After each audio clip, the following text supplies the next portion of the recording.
Uno de los temas que más interesa cuando hablamos de masonería es su relación con el poder.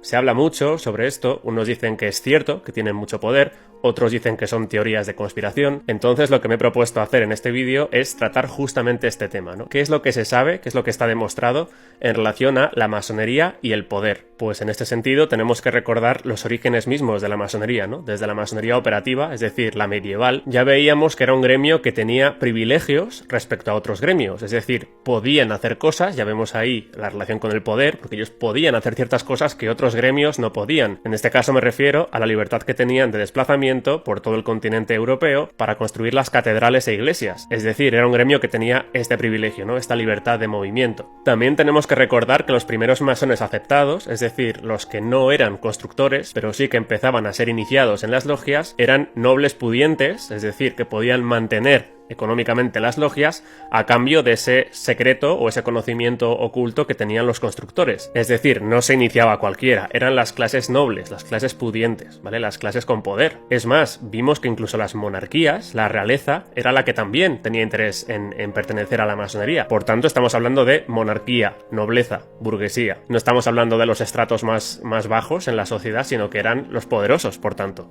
Incluso veíamos que el origen mismo de la masonería especulativa estaba muy relacionado a nivel político y a nivel religioso con esta confrontación que había entre los Hannover y los Estuardo, ¿vale? Ambas familias, ambas dinastías pertenecían a la masonería, pero estaban enfrentadas porque unos defendían el protestantismo y los otros el catolicismo. Y ya vemos aquí un origen real de esta relación entre masonería y poder, porque no podemos pasar por alto que la masonería estaba relacionada con, como digo, la monarquía y la nobleza. Y haciendo este repaso de la historia, podemos ver que la masonería ha sido clave en los episodios más importantes de la historia de los últimos 3 siglos. Por ejemplo, veíamos la acción masónica en la Revolución Francesa. Y para hablar de esto voy a recurrir al libro del historiador y masón Eduardo Calley, que se llama El mito de la Revolución Masónica, porque aquí el propio Calley deja claro cómo la Revolución Francesa supuso el triunfo de una corriente específica dentro de la masonería que atacó a la otra corriente masónica. Vamos a ver un ejemplo concreto del libro en el que Calley dice esto. El 10 de agosto se produjo el ataque final sobre las Tullerías, y el rey, junto con la reina,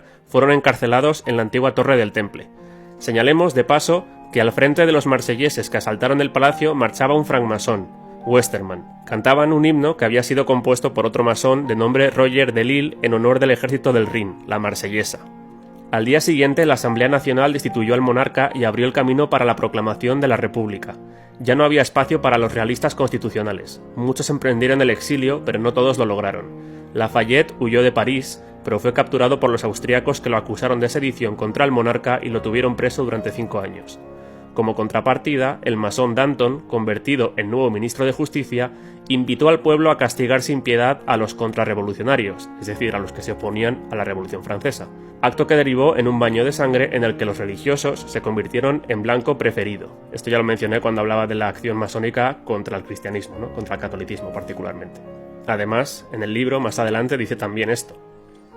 Poco después, el 28 de noviembre, uno de los hermanos de Willermoth sería guillotinado, mientras que muchos otros masones morirían en el transcurso de las ejecuciones masivas llevadas a cabo por José Fouché, también masón. Como corolario, diremos que apenas unos días antes, el 6 de noviembre, subía al cadalso el ciudadano Felipe Igualdad, ex gran maestre del Gran Oriente de Francia, es decir, masón también, ex duque de Orleans, para ser guillotinado con el ingenioso invento de otro masón, el doctor Guillotin. Es decir, vemos esta matanza de unos masones a otros, pero, por tanto, una acción masónica de una corriente específica de la masonería muy presente en la Revolución Francesa. Pero no solamente hablamos de la Revolución Francesa, vamos a hablar también de la Revolución Americana, donde algunos de los padres fundadores de Estados Unidos eran masones, como el caso del propio George Washington o Benjamin Franklin. Otro ejemplo donde podemos encontrar una relación directa entre masonería y poder fueron las independencias de Hispanoamérica, donde encontramos a todos estos libertadores que eran masones. Esto lo dice, por ejemplo, José Antonio Ferrer Benimeli en su libro La masonería. Este jesuita que es pro-masón defiende a la masonería o le intenta quitar ese poder, ¿no? De hecho, en la contraportada dice esto.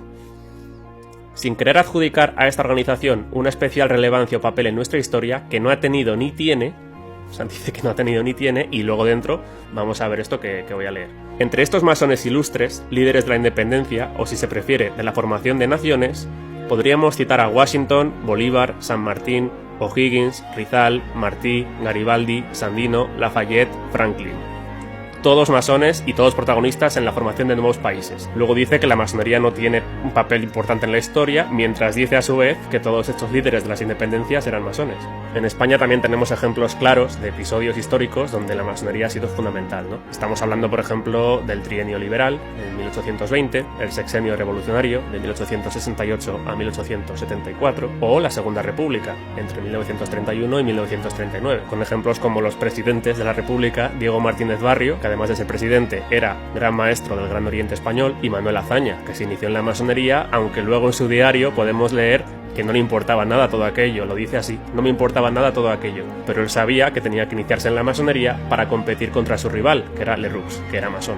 Ejemplos más recientes los podemos encontrar en Zapatero, que se sabe que es masón, pero no únicamente, como veremos después, y de hecho el experto en masonería, Manuel Guerra, uno de los mayores expertos sobre masonería en España, concedió una entrevista al ABC, aquí en España, donde decía lo siguiente: la masonería se ha infiltrado en los principales partidos políticos de España. Como vemos, no habla únicamente del Partido Socialista, sino que habla de los principales partidos políticos en España.